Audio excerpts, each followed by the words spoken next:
France 24 et La Première présente. Bonjour, bienvenue dans Outre-mer l'hebdo consacré à l'actualité de ces territoires français dans le monde. À la une cette semaine, l'éruption du Piton de la Fournaise, toujours en cours. La lave a atteint la mer, attirant de nombreux curieux. Les autorités mettent en garde pour leur sécurité. Reportage à suivre. À tout de suite.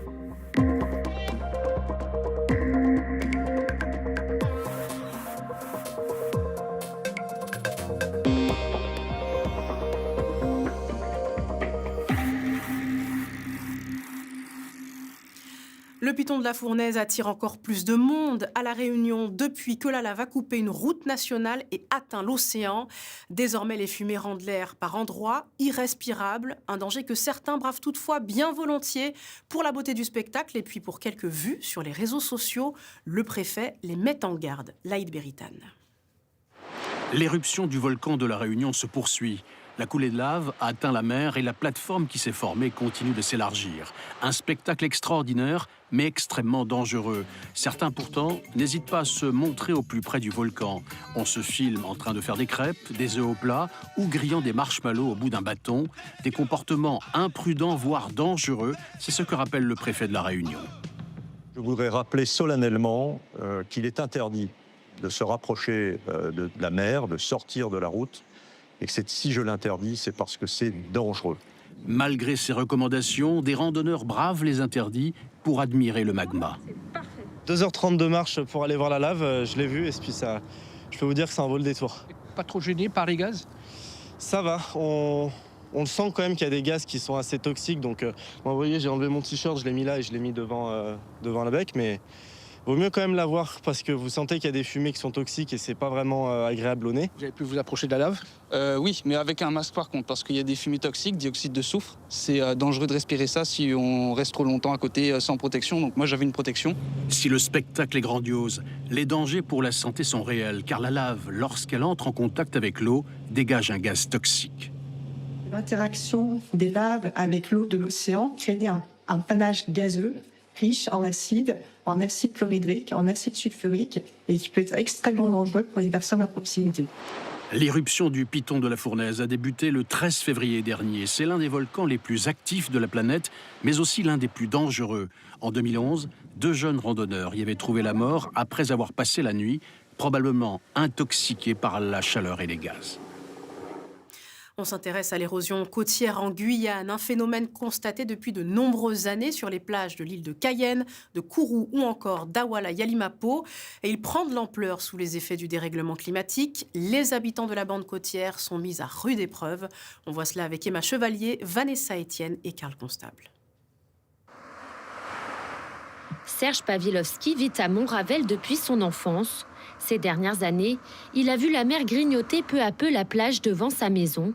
Avec ses morceaux de tôle, il tente tant bien que mal de freiner son avancée. Le problème, c'est que c'est la mer qui remonte. Elle arrive déjà sur notre barrière. Donc il faut faire quelque chose, mais quoi? On ne sait pas très bien. Sur la plage Sainte-Rita, ce carbet filmé l'an dernier par nos équipes a aujourd'hui disparu, démonté face à une menace trop importante. Si l'érosion est inévitable, elle pourrait être aggravée par les effets du dérèglement climatique. Le phénomène d'érosion qui est déjà très fort aujourd'hui. Donc depuis 2021, on avait mesuré typiquement des reculs de l'ordre de 20 mètres par an dans certains secteurs. Dans une configuration changement climatique, potentiellement ce recul serait plus intense. En cause notamment la montée des eaux. D'ici 2100, le niveau de la mer pourrait augmenter de 46 à 84 cm en Guyane, selon le rapport scientifique Guya Climat. Face à cela, des solutions existent. Mais souvent, ce qui se passe, c'est qu'on va retirer parfois certains enjeux qui sont les plus exposés, renforcer une plage, par exemple, en y rajoutant du sable, ou éventuellement, dans certains cas, mettre quelques ouvrages bloquants à droite et à gauche. En fait, c'est toute une stratégie à penser, et c'est un schéma politique à part entière. En 2025, le Fonds national destiné à accompagner les communes littorales face à l'érosion a été abandonné lors du vote du budget. L'abandon, c'est aussi le dernier recours de certains habitants contraints de délaisser leur maison lorsque la mer est à leurs pieds. C'est un danger qui court toujours sur les routes de Nouvelle-Calédonie et c'est l'association des concessionnaires automobiles qui relance l'alerte. Environ 10 000 véhicules seraient encore équipés des airbags défectueux de la marque Takata, un dispositif déjà responsable de 2 morts dans le territoire. Les propriétaires de véhicules concernés sont invités à les faire remplacer au plus vite.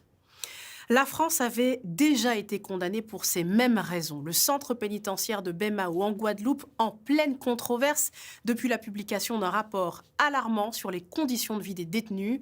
Après leur visite de l'établissement l'an passé, des contrôleurs évoquent la surpopulation dans les cellules et l'insalubrité des lieux. Le dossier est signé Marie-Lise Plaisir et Olivier Duflot. La façade a fait peau neuve, mais à l'intérieur, rien n'a vraiment changé pour les détenus. Ces images ont été tournées il y a 5 ans. Et déjà la vision d'une prison surpeuplée. Derrière les barreaux aujourd'hui, près de 3 fois plus de détenus que prévu. Des contrôleurs indépendants de l'État ont fait les comptes. À la maison d'arrêt, et là où sont purgées les peines de moins de 2 ans, 173 places. Mais 435 détenus y sont enfermés. 167 détenus dormaient au sol sur des matelas. L'exception, devenue une règle aussi, pour ceux qui purgent des peines de plus de 2 ans. Au centre de détention, pas de cellules individuelles, mais très souvent une dizaine de matelas au sol. Pour ce syndicaliste, la surpopulation transforme la prison en véritable poudrière. C'est un danger cette prison, parce qu'on ne favorise pas la réinsertion, on met les gens les uns sur les autres. Ce qui se produit aujourd'hui en Guadeloupe, c'est que ces personnes ressortent plus mauvais et plus aigris que quand on nous les a confiés. Donc notre mission, je peux dire que notre mission, on n'a pas réussi notre mission. Seuls 23% des détenus travaillent ou sont en formation. Insuffisant aussi le temps consacré aux promenades, aux activités physiques et à l'enseignement. Pas d'abri contre la pluie ou le soleil dans les cours de promenade. Pour les porte-paroles de fonctionnaires pénitentiaires, le rappel à l'ordre ne doit pas tomber aux oubliettes.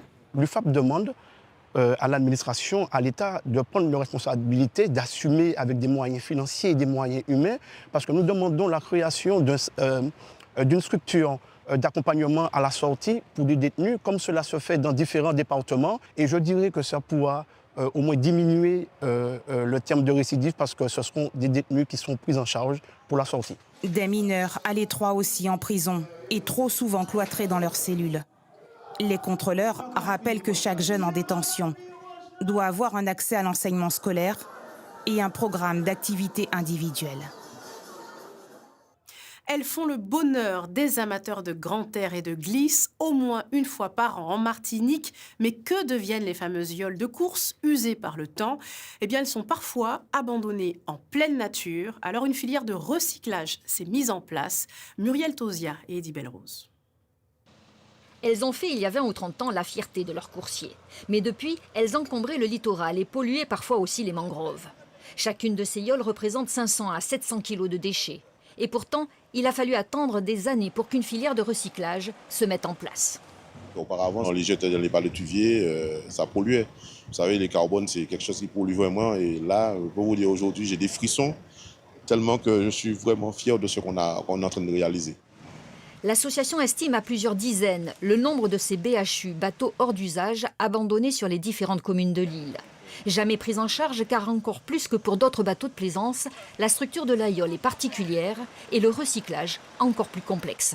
C'est des yoles qui à la base ont des anciennes couches de résine, ancienne génération, de carbone ancienne génération, voilà.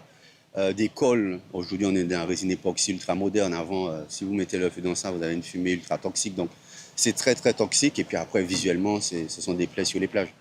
Aujourd'hui, 11 yoles venues de Trinité, de Sainte-Luce et du Robert vont rejoindre le centre de traitement de Fort-de-France.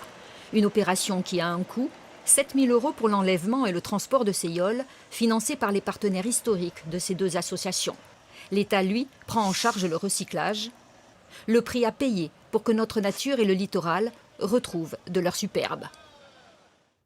Pour finir, nous nous rendons sur l'île de Lifou, en Nouvelle-Calédonie, à la rencontre de Philippe Brunet. Ce spéléologue arpente les grottes de l'île depuis une trentaine d'années. Il étudie les eaux souterraines que renferme chacune d'elles. Clarisse Rowiwatoué et René Mollet l'ont suivi en quelque sorte dans son pèlerinage. Regardez.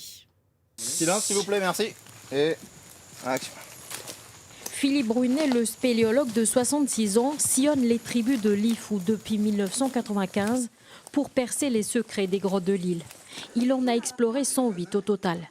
Aujourd'hui, lui et son équipe de tournage sont à Wedjoumel pour en apprendre un peu plus sur la grotte de Vila. Mais avant d'y pénétrer, et c'est systématique, bonjour les ancêtres. Je me présente devant vous aujourd'hui. Nous venons nous promener, nous venons visiter les lieux, mes amis et moi, et je vous demande de nous protéger. Naye Passil, la guide, s'adresse aux esprits des lieux. Une demande d'autorisation de fouler cette terre, explique-t-elle. Même si Philippe Brunet a visité cette grotte de nombreuses fois, il est toujours fasciné par sa beauté et par l'atmosphère qu'elle dégage. On a beaucoup de mains en négatif qui sont posées sur les parois. Et ça, c'est les anciens qui ont mis la main et qui ont craché du charbon dessus ou du rouge de bauxite, ce qui est beaucoup, beaucoup plus rare. C'est vraiment la partie préhistorique, historique. Les anciens aussi allaient chercher de l'eau avant qu'il y ait l'eau du robinet qui ait remplacé tout ça. Le spéléologue s'intéresse aussi aux trous d'eau. Dans les sous-sols de l'île, il y a trouvé 10 km de rivières souterraines. Et on nous dit toujours qu'il y a une lentille d'eau douce qui est immense, avec 40-50 mètres d'eau douce. La réalité, quand je plonge, c'est que je tombe sur des haloclines, des séparations entre de l'eau douce et de l'eau saumâtre, qui n'est donc pas buvable, et qu'elle est beaucoup plus haute que ce que les hydrogéologues pensent. Je trouve parfois à 10 mètres, 15 mètres dessous, alors qu'on est un peu loin de la mer. Les résultats de ces travaux d'exploration, il les partage aux propriétaires des grottes, aux autorités coutumières ainsi qu'aux collectivités. Une immersion dans les entrailles de l'île de Djéhou à découvrir dans un documentaire qui sortira en juin prochain. Et c'est la fin de cet hebdo. Merci de votre attention. Pour le revoir et suivre l'actualité des Outre-mer, rendez-vous sur france24.com et lapremière.fr. Je vous souhaite une belle journée ou une belle soirée, où que vous soyez. L'information continue sur France 24.